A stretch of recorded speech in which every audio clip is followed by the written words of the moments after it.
बच्चों, आज का जो सेशन है ना, विनय सर आपको डराने के लिए नहीं आए। आज का सेशन मैं आप लोगों को आपकी नींद से जगाने के लिए लाया हूं। ये बहुत सक्सेसफुल लोगों ने बेटा कई बार बात ये कही है कि अगर आप सेम ही मिस्टेक बार बार करते रहेंगे ना, तो कभी भी रिजल्ट्स डिफरेंट नहीं आएंगे। तो अगर आपको अपने रिजल्ट्स चेंज करने हैं, आप चाहते हैं कि आज से कुछ 4-5 महीने के बाद आपका आउटपुट बदले, कुछ अलग ही माहौल हो, तो उसके लिए बेटा आज से हमें कुछ बदलाव करने पड़ेंगे। और ये बदलाव कुछ ऐसे बहुत हाईफाई नहीं है कि मैं तुझे कहूंगा कि 12 घंटे पढ़, 15 घंटे पढ़, 16 घंटे पढ़। ये कुछ बेसिक से बदलाव है। एक बेसिक हाइजीन, जैसे आप अपने घर में रोज सुबह उठते हैं, नहाते हैं, धोते हैं, खाना खाते हैं और आराम से एक अच्छे साफ सुथरे बेड के ऊपर सोते हैं। तो जैसे आप अपने घर के अंदर एक बेसिक हाइजीन रखते हैं और ये आपकी एक्सपेक्टेशन है पेरेंट्स की, ऐसे ही मेरे बच्चों इस कंपटीशन की दुनिया के अंदर पहले तो यह एहसास दिलाऊंगा कि भैया ये टफेस्ट क्यों आने वाला है, इतने बच्चे आने वाले हैं, डेटा के साथ आपके सामने रखूंगा। आपको कौन सी बेसिक हाइजीन डेली के अंदर अपनी लाइफ के अंदर फॉलो करनी है, और बिल्कुल बेसिक बातें होंगी। इनमें से कोई भी ऐसी बात नहीं होगी जिसको फॉलो नहीं किया जा सकता। इनफैक्ट सारी ऐसी बातें आप बोलेंगे हाँ यार सर, ये मुझे अब क्लैरिटी है, ये मैं जरूर फॉलो करूंगा। और विनय सर बेटा ये करते रहेंगे। विनय सर आपके साथ इस चैनल के ऊपर कई वर्षों से, कई बच्चों को कई सालों से तैयारी करवाते आए हैं, और ये चैनल बेटा सबसे आखिर तक आपके साथ खड़ा रहेगा। ये आज विनय सर आपको कह रहे हैं, आप खुद फील करिए। आपके सीनियर्स का अभी हमने बस कुछ 10 दिन तक पहले तक भी वीडियोस बनाए हैं, और उनको कॉलेज के अंदर क्या शॉपिंग करनी है, क्या क्या चीजों का ध्यान रखना है, वो सारा गाइडेंस तक भी आपको इस चैनल ने दिया है। तो अंत तक आपका साथ निभाएगा। सब्सक्राइब मेरे बच्चों जरूर रहिएगा। और आज का जो सेशन है टेलीग्राम पे भी आ जाए, ताकि कोई और इंफॉर्मेशन अपडेट जो मुझे आपको देनी है वो आप तक मैं पहुंचा पाऊं। और आज का सेशन में एक सवाल से बेटा आपके सामने शुरू करूंगा। जब आप इस इमेज को देखते हैं तो आपको क्या दिखता है? आप मुझे जरा चैट के अंदर बताएं। भी बहुत सारे बच्चे भी देख रहे होंगे कि सर ये अगर मैं इमेज देख रहा हूं तो इसको देखकर मुझे क्या फीलिंग आती है? सर बड़ी सिंपल सी बात है, ये तो कुछ ना कुछ एक धुंधलापन है, ब्लड है, कुछ समझ नहीं आ रहा ये क्या है। धुंधलापन, ब्लडनेस आपको दिख रही होगी। और मैं आपसे ये वादा कर रहा हूं, आज का सेशन अगर आप पूरा एंड तक लगाएंगे ये कुछ ऐसा दिखेगा। तो इसे समझ लीजिए, ये तुम्हारी जेई की प्रिपरेशन अब है। और मेरे इस सेशन के बाद, मेरी इस 10-15 मिनट की वीडियो, ज्यादा टाइम नहीं मैं लूंगा आप लोगों का, आपको अपनी पूरी क्लैरिटी होगी, अपना गोल क्लियर होगा, आपको दिख रहा होगा कि भैया उस हिमालय की चोटी तक मुझे पहुंचना है, तो उसके लिए मुझे क्या करना है। शुरू करते हैं आज की इस वीडियो को। सीधा मुद्दे की बात आती है। बेटा लास्ट ईयर का ट्रेंड समझते हैं। लास्ट ईयर का ट्रेंड कैसा था? तो लास्ट ईयर का अगर मैं आपको ट्रेंड दिखाऊं, कंपटीशन बढ़ गया था। अगर मैं कंपटीशन बढ़ने की बात बोलता हूं तो मेरा डायरेक्ट मतलब होता है नंबर ऑफ एस्पिरेंट्स का। डेटा भी अभी आपके सामने मैं रखने वाला हूं। तो नंबर ऑफ एस्पिरेंट्स हर साल बढ़ते जा रहे हैं, इस साल और बढ़ने वाले हैं। आपके सामने अभी ये डेटा आने भी वाला है। और मैं डिफरेंट चीज आपको जो बताना चाहता हूं, अब तक डिफिकल्टी का जो लेवल था वो नीचे आ रहा था, लेकिन हमारी डिफिकल्टी भी बढ़ी है। तो लास्ट ईयर का ट्रेंड बेटा थोड़ा सा अलर्ट वाला ट्रेंड है। इस लास्ट ईयर के ट्रेंड के अंदर ये दोनों इंक्रीज हुए हैं। अभी तक क्या हो रहा था? कंपटीशन तो बढ़ रहा था, नंबर ऑफ एस्पिरेंट्स बढ़ रहे हैं, लेकिन डिफिकल्टी लेवल नीचे जा रहा था। तो चाहे आप जेई को देख लो, चाहे आप नीट को देख लो, हमारा डिफिकल्टी लेवल जो है वो एक्सपर्ट लेवल पे जा रहा है, इंक्रीज जा रहा है। एक एग्जांपल के तौर पे मैं क्वेश्चन आपको दिखा देता हूं। ये जेई मेंस का सवाल है, और ये आया है हमारा 28 जनवरी की शिफ्ट के अंदर। और ऐसे कई और भाई बहन है, मैं बहुत सारे नहीं आपको दिखा रहा, लेकिन इसके अराउंड बहुत सारे और क्वेश्चंस देखने को मिले हैं। ये one of the toughest question है। इस क्वेश्चन का अगर आप वाइब चेक करेंगे, इसका जो वाइब है वो एडवांस से भी थोड़ा अलग है। और ये आप देखो, यहां पे कुछ तो एक लोकस पूछा गया है इक्विपोटेंशियल सरफेस का। अगर कोई इसका सॉल्यूशन देखना चाहता है, डिस्क्रिप्शन के अंदर मैंने लिंक डाला हुआ इस वीडियो को, आप उसे देख सकते हैं। और इसी के अराउंड और बहुत सारे भाई बहन हमें जेई मेंस के दिखने को मिले, और इसका जो इंपैक्ट है वो मार्क्स वर्सेस परसेंटाइल के अंदर भी दिखा। तो अगर मैं आपको मार्क वर्सेस परसेंटाइल दिखाऊं, तो आप देखिए इस बार जो हमारी सबसे इजीएस्ट शिफ्ट थी, जो हमारी सबसे इजीएस्ट शिफ्ट थी, यानी कि 24th की इवनिंग शिफ्ट जैन अटेम्प्ट के अंदर अगर मैं आपको बताऊं, तो इजीएस्ट शिफ्ट के अंदर भी 200 मार्क्स पे आपका 99 परसेंटाइल गया है। आपके सामने स्क्रीन पे आप देख सकते हैं। और आपका लास्ट ईयर, और उससे भी लास्ट ईयर, और उससे भी लास्ट ईयर अगर मैं देखूं, तो इजी शिफ्ट्स बेटा देखो, लास्ट ईयर तो आगे लग गई थी। लास्ट ईयर तो ये जो 200 था, ये 235 पे गया था एक शिफ्ट के अंदर। और वो तो बिल्कुल ही गलत था कि इतना आसान पेपर आ गया कि भैया बच्चों ने नंबर ही ले लिए। 230 मार्क्स भी 99 परसेंटाइल नहीं आई। अगर मैं उससे लास्ट ईयर की अगर बेटा आपको बात बताऊं, तो ये 220 तक जाती थी। उससे पहले की बात बताऊं तो 215, 210 पे जाती थी। और अगर आप इस साल का देखेंगे तो 200 पे जा रही है। और इससे मैं डरा नहीं रहा, मैं आपको अलर्ट कर रहा हूं। और इनफैक्ट ये कहूंगा ये अच्छी बात है। एक अच्छा डिफिकल्ट पेपर ही आपकी मार्क वर्सेस परसेंटाइल को कंट्रोल कर सकता है, और वही एक सही पैरामीटर है बच्चों को फिल्टर करके आगे भेजने का। अगर 235 पे 99 जाएगी तो बहुत सारे जेन्युइन बच्चे जो होते हैं बेटा, वो अपनी सिलेक्शन को काफी अच्छे कॉलेजेस के अंदर गवा बैठते हैं। तो डरा नहीं रहा, ये अच्छा साइन है, लेकिन अलर्ट कर रहा हूं कि पेपर का लेवल अच्छा आने वाला है, इतना इजी नहीं होगा परफॉर्म करना। और सबसे डिफिकल्ट शिफ्ट के अंदर भी अगर आप देखेंगे तो 99 परसेंटाइल आपकी 148 मार्क्स पे गई है। Despite of the fact number of aspirants बड़े हैं, मार्क वर्सेस परसेंटाइल काफी कंट्रोल हुई। और आप देख सकते हैं ये जो ट्रेंड है ना, ये जो ट्रेंड है, ये डिफरेंट शिफ्ट की सारी आपके सामने है, डिफरेंट है ना, मॉर्निंग इवनिंग, कोई बच्चा अगर किसी शिफ्ट का देखना चाहता है। और अगर मैं आपको ट्रेंड बताऊं, ये ट्रेंड अप्रैल अटेम्प्ट में भी कवर्ड है। अब तो अप्रैल अटेम्प्ट में एक बात को जरा नोटिस कर, यहां पे अप्रैल अटेम्प्ट के अंदर, यहां पर अप्रैल अटेम्प्ट के अंदर जो सबसे टफेस्ट, जो सबसे इजी शिफ्ट थी, उसमें भी मार्क वर्सेस परसेंटाइल अगर आप देखोगे तो 201 नंबर पे गया है। तो जरा यहां पे नोटिस कर, ये 200 नंबर है और यहां पे 201 है। तो मतलब आमतौर पे सेकंड अटेम्प्ट के अंदर सेम परसेंटाइल पे ज्यादा मार्क्स चाहिए होते हैं। देखो डिफिकल्ट शिफ्ट्स के अंदर तो हमें दिखा है कि 148 जो था वो हमारा अब 172 पे चला गया। वो अब हमारा विनेसर 172 पे चला गया डिफिकल्ट शिफ्ट के अंदर। But at the same time easy की अगर मैं बात करूं तो वो 201 पे ही गया है। तो इससे फिर ये पता चलता है आमतौर पे, देखो वैसे तो आपको राइज दिखेगा अगर आप कंपेयर करोगे, अगर आप इसको 99 परसेंटाइल का एवरेज कंपेयर करोगे अप्रैल अटेम्प्ट के साथ, तो यहां एवरेज थोड़ा ज्यादा ही निकल के आएगा। अगर आप पूरा एवरेज भी लेंगे ज्यादा ही आएगा, क्योंकि यूजुअली ये मान के चलिए कि सेकंड अटेम्प्ट के अंदर सेम परसेंटाइल के लिए आपको 5 से 8 मार्क्स ज्यादा चाहिए होते हैं। और जितना तुम इस पिरामिड में नीचे आते हो उतना ये डिफरेंस बढ़ता जा रहा है। अगर आप यहां पे 90 परसेंटाइल की भी बात करेंगे तो 90 परसेंटाइल अगर आप देखेंगे यहां पे आपको अगर 110 नंबर और 72 नंबर में मिली है, तो यहां पे आपको देखो 72 का कितना हो गया 94, 72 का कितना हो गया 94। उतना ज्यादा आपका जो मार्क्स है वो ज्यादा चाहिए होगा जितना तुम पिरामिड में नीचे जाओगे। बट ये होता है, लेकिन यहां पे आप देख सकते हो कि बहुत ज्यादा डिफरेंस हमें स्टार्टिंग की जो, और मैं मानता हूं इस चैनल पे जितने बच्चे भी हैं वो मिनिमम 97 परसेंटाइल तो टारगेट कर ही नहीं होंगे, क्योंकि इससे ऊपर ही आपको टॉप एनआईटीज के अंदर टॉप ब्रांचेस मिलती हैं। तो डराने का मतलब नहीं है, बस ये बता रहा हूं कि डिफिकल्टी ऑफ पेपर जो है वो हमारा सिग्निफिकेंटली इंप्रूव हुआ है। मैथ्स तो डिफिकल्ट आता ही था, फिजिक्स भी इंप्रूव हुई है, केमिस्ट्री भी इंप्रूव हुई है। बहुत सारे बच्चों को लग रहा है कि शायद सर केमिस्ट्री आसान आई है, केमिस्ट्री आसान नहीं आई। केमिस्ट्री की जो इंफॉर्मेशन बेस्ड वाले क्वेश्चन होते हैं वो डिफिकल्ट होते हैं। अगर पता है तुम्हें तो जल्दी हो जाते हैं, टाइम कम लगता है, लेकिन डायरेक्ट वो जो सवाल है वो अगर आपको उसका नॉलेज या ज्ञान नहीं है तो उसमें बच्चे ने स्ट्रगल किया है। तो अब मैं अगर आपको बताऊं, ये तो बात होगी डिफिकल्ट ऑफ पेपर, इससे क्लियर कट हमें दिख रहा है कि लेवल ऑफ पेपर जो है वो बढ़ रहा है। अब कैंडिडेट्स के ऊपर तो बेटा ऑफिशियल डेटा है, इसके ऊपर तो कोई फीलिंग है ही नहीं है। 2020 के अंदर अगर आप देखेंगे, अब जरा देखिए, बड़ा इंटरेस्टिंग डेटा आपके लिए लाया हूं आज ताकि आपका ये दिमाग की बत्ती जगे। ठीक है, तो हमारे यूनिक कैंडिडेट्स जो थे मेरे बच्चों वो हमारे 10,000 थे, है ना, 10,000 कैंडिडेट्स थे और 100 परसेंटाइलर्स हमारे थे 24। ठीक है जी। फिर 2021 में थोड़ा बहुत कोविड स्टार्ट हो गया तो 44 बच्चे जो थे हमारे वो 100 परसेंटाइलर्स थे और 9 लाख के आसपास हमारे एस्पिरेंट्स थे। अब आप आगे देखिए, 2022 हमारा कोविड ईयर था, बच्चे बहुत इफेक्ट हुए, परसेंटाइलर्स देखो आपको दिख रहे हैं कम है, 14 हो गए और 9 लाख बच्चे हमारे इस साल पार्टिसिपेट किए। लेकिन कोविड ने बच्चों को ऑनलाइन पढ़ने के लिए मजबूर किया और उन्हें एक ऑप्शन दिखी, तो अब देखो एस्पिरेंट्स बढ़ने स्टार्ट हो गए। अब यहां पे आपको रियल डेटा दिखेगा।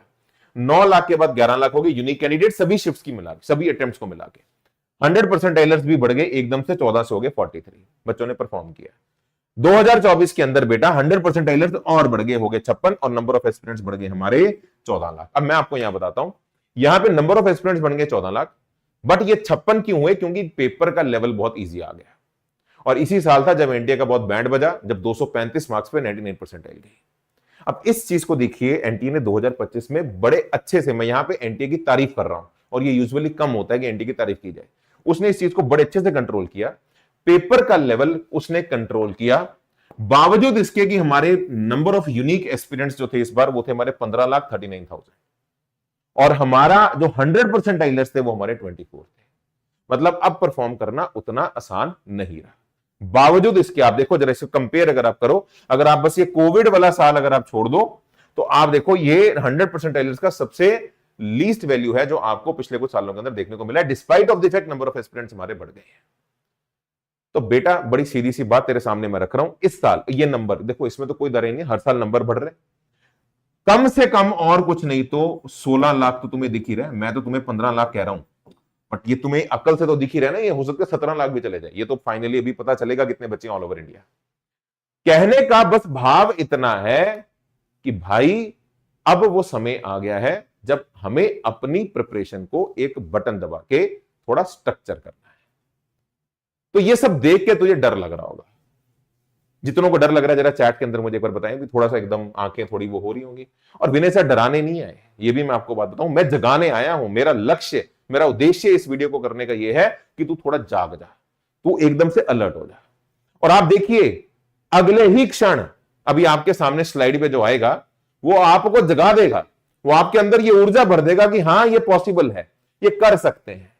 एक मैथमेटिक्स की प्रॉब्लम आपने देखी होगी कि अगर 1 की पावर 365 हो तो आंसर 1 होता है, 1 की कुछ भी पावर हो तो आंसर 1 होता है।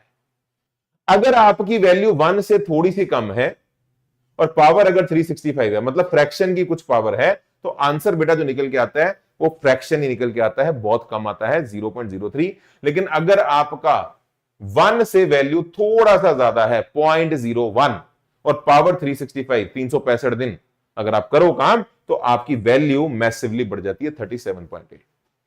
तो मेरी भाई अब विनय सर का आज का जो रोल है, तू समझ गया विनय सर क्या कहना चाहते हैं। मैं तुझे ये 0.01 आज देने आया हूं और ये जो है ना, ये विनय सर आज तुम्हें आज के सेशन के अंदर देने वाले। देख तू 1 पे तो होगा, तो अगर 1 पे भी नहीं है तो बेटा फिर कुछ गड़बड़ है। फिर तो तू अगर एक्सपेक्ट कर रहा है कि मैं 1 वैल्यू भी ले आऊंगा तो 1 भी नहीं आएगी, बहुत पीछे जाके गिरेगा तू। और आप देखो अगर आप अब यहां पे लर्निंग के लिए 2 चीजें हैं। सर मैं एवरेज हूं, एवरेज है तो रिजल्ट भी एवरेज आएगा। अगर मैं ये बोल रहा हूं कि मैं एवरेज हूं मतलब मेरा इनपुट एवरेज है, मैं दिमाग वाइज नहीं बात कर रहा, मैं इनपुट जितना सर वो दे रहा है उतना मैं भी दे रहा हूं, सर मैं एवरेज हूं तो आउटपुट भी एवरेज आएगी। सर जितना एवरेज एक बच्चा दे रहा है मैं थोड़ा सा कम देता हूं, तुझे लगता है कि तू थोड़ा सा कम देता है लेकिन तेरी आउटपुट में मैसिव फर्क दिखेगा। और मैं तुझे यह कहना चाह रहा हूं तू अगर हल्का सा ही इनपुट बढ़ा दे, और इसके लिए कोई लंबी चौड़ी कहानियां नहीं बताऊंगा तुझे, ये पढ़ ये पढ़ ये पढ़, बेसिक हाइजीन, तो अगर वो ही कर लेगा, इनपुट को 0.01 भी बढ़ा लेगा तो आउटपुट में मैसिव फर्क दिखेगा। तो जरा मुझे चैट के अंदर अभी के अभी बताओ, आर यू गाइस रेडी कि ये 0.01 इनपुट को बढ़ाया जाए? अगर आप तैयार हैं तो अभी के अभी बढ़ाएंगे। आप देखिए अगले 5 मिनट के अंदर आपको बिल्कुल क्लैरिटी होगी कि अच्छा मुझे क्या करना चाहिए क्या नहीं करना चाहिए। अगर आप तैयार हैं तो इस तैयारी में पहला कदम विनय सर रख चुके हैं, 3-4 कदम अभी आपको और बताने वाला हूं। ये तो बेटा सभी बच्चे मैं बता रहा हूं ये अमृत है, इसे छोड़ो मत। आपको इसी वीडियो के डिस्क्रिप्शन के अंदर बेटा एक ऐसी प्लेलिस्ट मिलेगी जो अपने आप में इतिहास रची जा रही है इस साल यूट्यूब के ऊपर। डिटेल्ड लेक्चर्स हैं जिसमें हम डेली आपको शाम को मिलते हैं, और इतना डिटेल में कंटेंट यूट्यूब में जेई लेवल का आज तक किसी ने नहीं बना है। ये बेटा बस कोई एक साल ही होता है जिस साल किसी एक टीचर को, किसी एक अध्यापक को शक्ति आती है। और वो शक्ति मुझे क्यों आई है, ये जो डेटा मैंने तुम्हें दिखाया ना, ये तुम्हें जगाने के लिए नहीं, ये मेरे लिए भी जगाने के लिए। मैं भी जागा, अच्छा नहीं यार 1 शॉट हो गए, बहुत सारे 1 शॉट बहुतों ने कर दिए, 1 शॉट से रिजल्ट नहीं निकलेगा। अगर यूट्यूब पे सही कदम पे बच्चों को जाके हेल्प करनी है तो ये करना पड़ेगा। डिस्क्रिप्शन में जाएं, प्लेलिस्ट को चेक करें, किसी भी वीडियो को उठा लो, तुम्हें फोमो नहीं आ गया तो मेरा नाम बदल देना।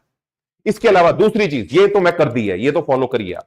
दूसरी चीज जो आप सबको करनी है बेटा, ध्यान से सुनिए, अपना सपोर्ट सिस्टम ढूंढिए। आपके चेहरे पे मुझे स्माइल चाहिए। ये उदास चेहरे, डिप्रेशन वाले चेहरे कभी सरस्वती को ग्रहण नहीं कर पाते। ये बेटा इतिहास की रूल है, ये जो विद्या है इसे सरस्वती माता कहा जाता है। ये वहीं आती है जहां पे सामने वाला बड़ी खुशी के साथ इसे बुलाता है। तो आपके चेहरों पे उदासी नहीं चाहिए मुझे। मैंने आपको पहली वीडियो के स्टार्टिंग में कहा था, मुझे सिर्फ एक बेसिक हाइजीन तुम्हारे अंदर अभी लेके आनी है, उसी से इंप्रूवमेंट हो जाएगा। अपना सपोर्ट सिस्टम ढूंढो, उन लोगों के बीच में रहो जिससे तुम पॉजिटिव फील करते हो। Stay away from those people who makes you feel negative. इसे खोजो, कौन है ये? हो सकता है ये तुम्हारा कोई दोस्त हो, कोई दिक्कत नहीं है, शाम को आधा घंटा अपने दोस्त के साथ घूमो अगर तुम्हें स्माइल मिलती है। हो सकता है ये तुम्हारे पिताजी हो, शाम को डिनर के बाद वॉक पे तुम्हें लेके जाते हो, उनके साथ चलो। हो सकता है ये कोई भी ना हो, ये तुम खुद हो, अपने कानों में हेडफोन लगा के अगर तुम्हें आधा घंटा गाने सुनने हैं, म्यूजिक से तुम रिलैक्स होते हो, करो। बट नेगेटिव बंदे के साथ तो बिल्कुल नहीं रहना। अगले 4 महीने अगर तुझे कोई भी ऐसा दोस्त, कोई रिश्तेदार, तेरे घर के लोग ही तुझे बोले ना कि तेरे से आईटी नहीं होगा, तो सबसे पहले तो उन्हें बेटा अभी डिलीट कर दे। मैं ये नहीं कह रहा जिंदगी से डिलीट कर दे, बस अभी 4 महीने के लिए डिलीट कर दे। अब मान लो घर के लोग ही कह रहे हैं तो वैसे थोड़ी लाइफ में डिलीट कर दोगे, विनय सर ने बोला है ना।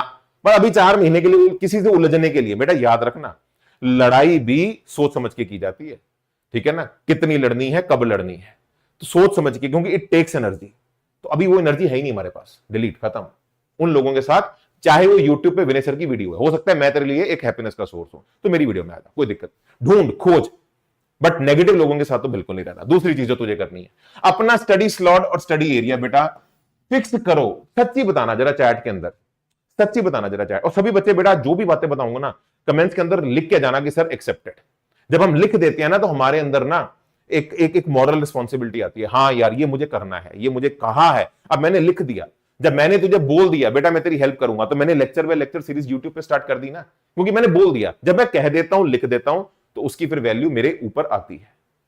तो कमेंट्स में लिख के जाइएगा सर सब कुछ करेंगे जो आपने बताया है। अपना स्टडी स्लॉट और स्टडी एरिया बेटा, आप अभी भी रैंडम कहीं बैठ के पढ़ लेते हो, ऐसा नहीं होता बेटा। आपका टेबल, आपकी चेयर, आपका इलाका जहां पे आपको बैठ के पढ़ना है, जो आपके स्लॉट्स होंगे, और स्लॉट्स में भी मैं कई बार आपको बोल चुका हूं, मेरे को कोई 6-6 घंटे नहीं चाहिए, मुझे कोई 10-10 घंटे नहीं चाहिए, मुझे 3+3 6 आवर्स की सेल्फ स्टडी दिन में चाहिए।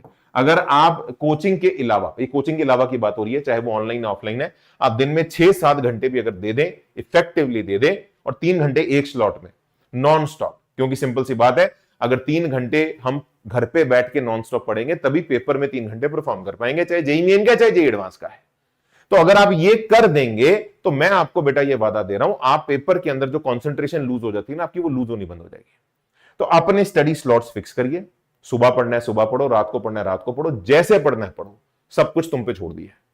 और स्टडी एरिया फिक्स करिए। और अगर अभी तक ये बच्चा कोई बोले सर मेरे पास इतना अच्छा घर पे माहौल नहीं है, इतना अच्छा मेरे पास रूम नहीं है, कोई दिक्कत नहीं है बेटा, तेरा एक ऐसा इलाका होना चाहिए जहां पे बैठ के तुझे कोई डिस्टर्ब ना करे। तो अगर तेरे घर के अंदर नहीं है तो लाइब्रेरी का कोई स्लॉट ले ले, जो तेरे घर के आसपास लाइब्रेरी है वहां जाके पढ़ ले, कोई दिक्कत नहीं है। जहां तू पढ़ सकता है वहां पढ़, घर की छत पे टैंकी के पास पिताजी को बोल दे एक टीन लगा दे, टीन पे लगा के बैठ के पढ़ ले, कोई दिक्कत नहीं है, पढ़, लेकिन इलाका फिक्स कर। ऐसा नहीं कि आज लेट के पढ़ रहे हैं, आज रूम में पढ़ रहे हैं, है ना, फिर दोस्त के यहां पढ़ रहे हैं, नहीं, ये नहीं होता। अगर आपको ऐसा अगर हो बेटा, सीधी बात है, भगवान तो सब जगह है, पर लोग फिर क्यों मंदिर मस्जिद गुरुद्वारे जाते हैं? क्योंकि वहां की एक वैल्यू है, वहां की एक वाइब है। तो आपके लिए ये एक वाइब होगा, आप जहां पे जाएंगे बैठेंगे, है ना, ये कमरा आपको एनर्जी देता है कि यार हाँ मैं यहां पे आ गया। और सबसे बड़ी बात, आपका टेबल क्लीन होना चाहिए, टेबल क्लीन होना चाहिए। टेबल पे वही बुक आएगी जिसका आज काम करना है, बाकी सारी बुक्स आप लोगों की आपके रैक में, आपके बैग के अंदर पैक। ये छोटी छोटी बातें हैं बेटा, आप फॉलो करिए, आपको बहुत इसका फायदा दिखेगा। अगली चीज जो मैं आपको कहूंगा बेटा, अगर आपको कंटेंट को लेके अभी भी कंफ्यूजन है कि मैं कौन सा कंटेंट सॉल्व करूं, क्योंकि जब पढ़ोगे तो प्रैक्टिस करनी पड़ेगी ना, बिना प्रैक्टिस क्वेश्चन सॉल्व तो करने ही पड़ते हैं।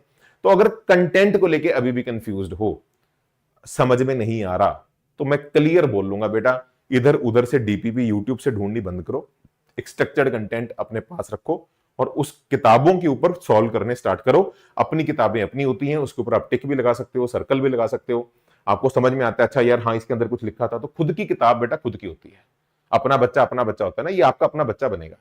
तो आप अगर कंटेंट को लेकर कंफ्यूज हैं, वेदांतों की तत्व बुक्स बेस्ट हैं, इन्हें फॉलो कर सकते हो, ले सकते हो, लिंक डिस्क्रिप्शन में आपको गिवन है। हर चैप्टर की 4 एक्सरसाइजेज हैं, मेंस के बेसिक लेवल के क्वेश्चंस, मेंस के पीवाईक्यूज, एडवांस के क्वेश्चंस। अब एडवांस के अंदर आपको यहां पे जैसे मान लो इलेक्ट्रोस्टैटिक्स का मेंस का कर लिया, अब इलेक्ट्रोस्टैटिक्स के पैसेजेस, कॉम्प्रिहेंशंस और टॉपिक बाय टॉपिक आपको मिलते हैं। फिर एडवांस के पीवाईक्यूज, तो मेन की प्रैक्टिस, मेंस के पीवाईक्यूज, एडवांस की प्रैक्टिस, एडवांस के पीवाईक्यूज, सब कुछ एक जगह मिल जाएगा। इन सभी कंटेंट की आंसर की और इनके पीडीएफ सॉल्यूशंस, तुझे कहीं भटकने की जरूरत नहीं है, ये किताब के सारे सॉल्यूशंस भी तुझे क्वेश्चंस के मिल जाएंगे। अटक गया तो देख ले। एनसीईआरटी की थ्योरी भी हमने डाल दी है, उस थ्योरी के साथ क्यूआर कोड भी गिवन है, और उस क्यूआर कोड को जब तू स्कैन करता है तो तेरे को कंसेप्ट वीडियोस भी दिख जाती हैं। तो ये किताब ही अपने आप में एक टीचर है। कंटेंट को लेके कंफ्यूज हो, सोचो भी मत, go for this thing, this is the best content. कई सालों के साथ मेहनत के साथ इसको इवॉल्व करके हर साल अपन रिवाइज करते हैं, ठीक है। और सबसे इंपॉर्टेंट बात बेटा, ये जरूर करना, अगर आपने एक चीज छोटी सी हैबिट भी बेटा अपनी प्रिपरेशन के अंदर इंक्लूड कर ली, मैं आपको ये आज प्रॉमिस कर रहा हूं, आपका जो ग्राफ होगा सडनली इंक्रीज आपको होता हुआ दिखेगा। चेकलिस्ट ऑफ द डे बेटा, अपने दिन की चेकलिस्ट बनाओ, क्या करना है, आज का उद्देश्य क्या है। सुबह उठ के 15 मिनट बेटा इस चीज पे लगाओ कि आज का उद्देश्य क्या है, आज मुझे क्या क्या करना है। आज मुझे इनऑर्गेनिक पढ़नी है, आज मुझे ऑर्गेनिक पढ़नी है, आज मुझे वेक्टर्स एंड 3D पढ़ना है, आज मुझे इलेक्ट्रोस्टैटिक्स पढ़ना है। जो पढ़ना है वो अपना यहां पे लिखो, है ना। आज का पहले बनाओ प्लान और फिर वही किताबें टेबल पे रखो, बाकी सारा हटा दो, ठीक है जी। तो ये चेकलिस्ट बहुत इंपॉर्टेंट है। अगर आप चेकलिस्ट दिन की सुबह उठ के नहीं बनाओगे, आपका सारा दिन बेटा रैंडम जाएगा। मैं आपको अभी वादा कर रहा हूं, जैसे आपने पिछला 1-1.5 साल निकाला, ये 4 महीने भी निकल जाएंगे। तो अपना दिन प्लान करो, तुम्हें पता होना चाहिए। बाकी बेटा ये सबसे इंपॉर्टेंट है, मोस्ट इंपॉर्टेंट। बहुत सारे बच्चे अभी भी मॉक टेस्ट को सीरियसली नहीं ले रहे। बेटा देखो, मॉक टेस्ट की तैयारी आपकी सैटरडे नहीं होती। मॉक टेस्ट की तैयारी जो होती है वो एक तरह से पूरे वीक में जो आप कर रहे हो वो है। तो आपने पूरे वीक में क्या सीखा, वो आपका संडे को टेस्ट होता है मॉक टेस्ट के अंदर। और बहुत सारे टीचर्स अभी कह रहे हैं कि यार बहुत सारे मॉक टेस्ट दो। नहीं, आप अगर ऑल्टरनेट संडे भी मॉक टेस्ट दे रहे हो मेरे लिए सफिशिएंट है। अभी इस टाइम पे सिलेबस समझना, उसे कंप्लीट करना और अप्लाई करना ज्यादा इंपॉर्टेंट है।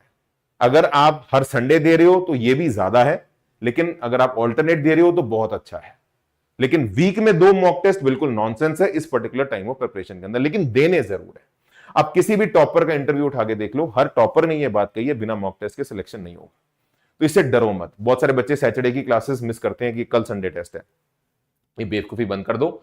मॉक टेस्ट की तैयारी सैटरडे नाइट की नहीं होती, वो पूरे वीक की तैयारी होती है। और जैसे जो मतलब बिल्कुल जो रेगुलर कोचिंग चल रही है उसको दिमाग में रखते हुए अपने संडे के मॉक टेस्ट देके आओ। और अब मेरे बच्चों में आपको एक क्लियर कट एक आपको क्लैरिटी दे रहा हूं कि सब्जेक्ट वाइज भी आपको क्या क्या चीजों पर ज्यादा ध्यान देना है।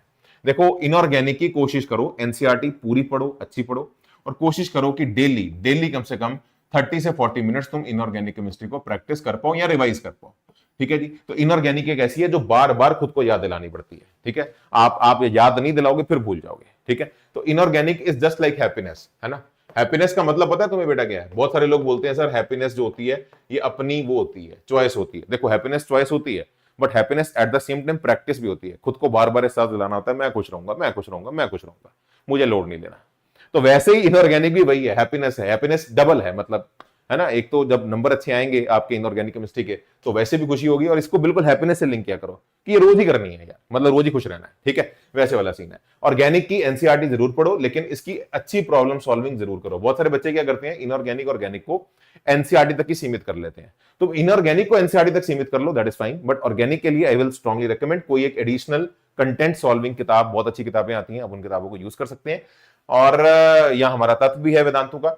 और फिजिक्स, मैथ और फिजिकल केमिस्ट्री में बेटा मैं आपको बता देता हूं पीवाईक्यूज एंड प्रॉब्लम सॉल्विंग। मतलब जितना ज्यादा है ना आप सॉल्विंग करोगे, मुद्दे की बात यह है कि सॉल्विंग की वेटेज है, तो जितना ज्यादा क्वेश्चन सॉल्विंग करोगे फिजिक्स मैथ्स के अंदर और फिजिकल केमिस्ट्री के अंदर उतना आप लोगों के लिए बेहतर है। तो ये क्लैरिटी रखना।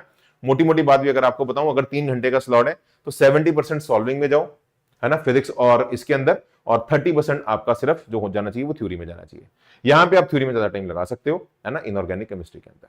तो ये आपका सब्जेक्ट डिसिप्लिन है। और बेटा स्टिल अगर आपको अभी भी लग रहा है कि यार सर वीडियो तो बहुत अच्छी बनाई है आपने, बट यार ये खुद से मैं नहीं कर पाता, मैं अभी वीडियो बंद होने के बाद फिर फैल जाता हूं, और कैसा कई बार हुआ है, ये सच खुद के साथ बोलना इंपॉर्टेंट है।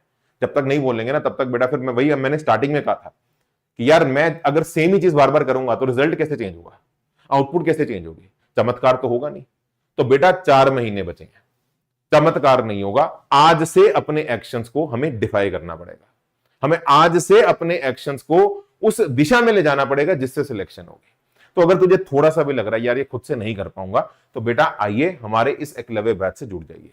मैं आपको पहले इस टीम के बारे में बता देता हूं। Vikas Agarwal sir from IIT Kharagpur तुम्हारे जैसे मैंगो बच्चों को हर साल आईआईटी बचा रहे हैं।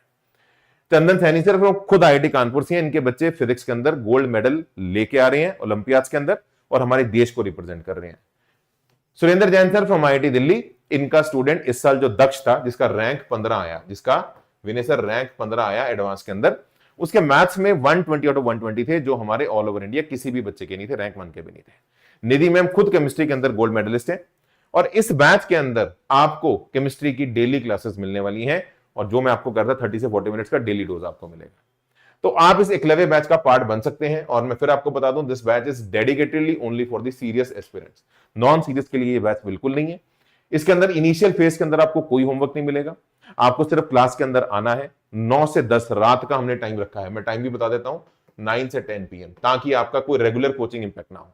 तो क्लास से पहले कोई होमवर्क नहीं है, क्लास के बाद कोई होमवर्क नहीं है, बस क्लास में आ जा, क्लास में आ जा, लेक्चर लगा ले और डेमोन्स्ट्रेशन देख, तेरे अंदर ये कॉन्फिडेंस आना स्टार्ट होगा, हाँ मैं कर सकता हूं।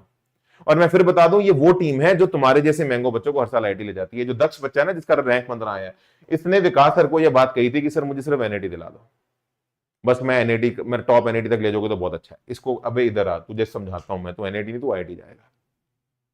तो आपके जैसे मैंगो बच्चों को सही टाइम पे पकड़ के ये बैच प्लग इन करके आगे लेके जाता है।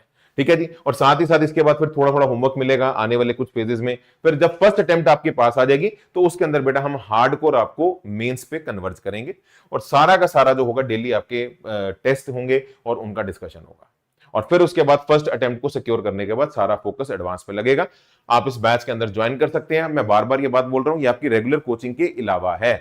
तो ऐसा नहीं है कि जहां कोचिंग ले रहे हो, है ना, वो ये बैच उसको इंपैक्ट भी नहीं करेगा और साथ ही साथ आपको बूस्टर एक देगा जो आपको आगे आईआईटी तक लेके जा सकता है। ठीक है जी। तो आप इस बैच को ज्वाइन करिए। अगर आप डिस्क्रिप्शन में लिंक पे क्लिक करते हैं तो आपको एक कॉम्बो वर्जन भी दिखेगा, उसका प्राइस 1000 रुपीज थोड़ा ज्यादा होगा। उसके अंदर कंटेंट की हार्ड कॉपी भी आपके घर पे डिलीवर कर दी जाएगी। तो इसी के साथ आज की इस वीडियो को समाप्त करेंगे। बहुत बहुत धन्यवाद। Thank you so much. God bless you. And बेटा मैं फिर इसी नोट पे एंड करूंगा यार, जब तक मैं बेटा अपना इनपुट चेंज नहीं करूंगा आउटपुट चेंज नहीं होगा। तो ये हमें आज से करना है। कमेंट्स के अंदर वादा करके जाइए कि सर हम इसको दिल से फॉलो करेंगे, जो भी बातें आज आपने दिल से बताई है। बहुत बहुत धन्यवाद। Thank you so much. मिलते हैं अगली वीडियो के अंदर। Have a good time at home बच्चों। बाय।